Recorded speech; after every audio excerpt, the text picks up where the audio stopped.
Alam mo, mas madaling magnegosyo dito kaysa sa ibang bansa. Oo nga, akala ng iba madali lang ang mag-business. Basta may puhunan ka lang, konting kembot at kikita ka na ng malaki. Ang totoo, sobrang mahirap talaga ang pagbe-business, di ba?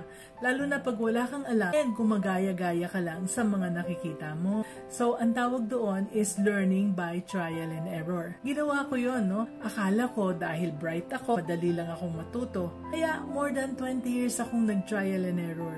Napakahirap pala. Pero, alam mo, noon yon. Kaya huwag kang matakot dahil may mga mentors na ngayon na pwedeng gumabay sa'yo.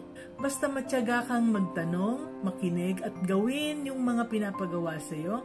Alam mo, mas madaling magnegosyo dito kaysa sa ibang bansa dahil maraming makakatulong sa'yo.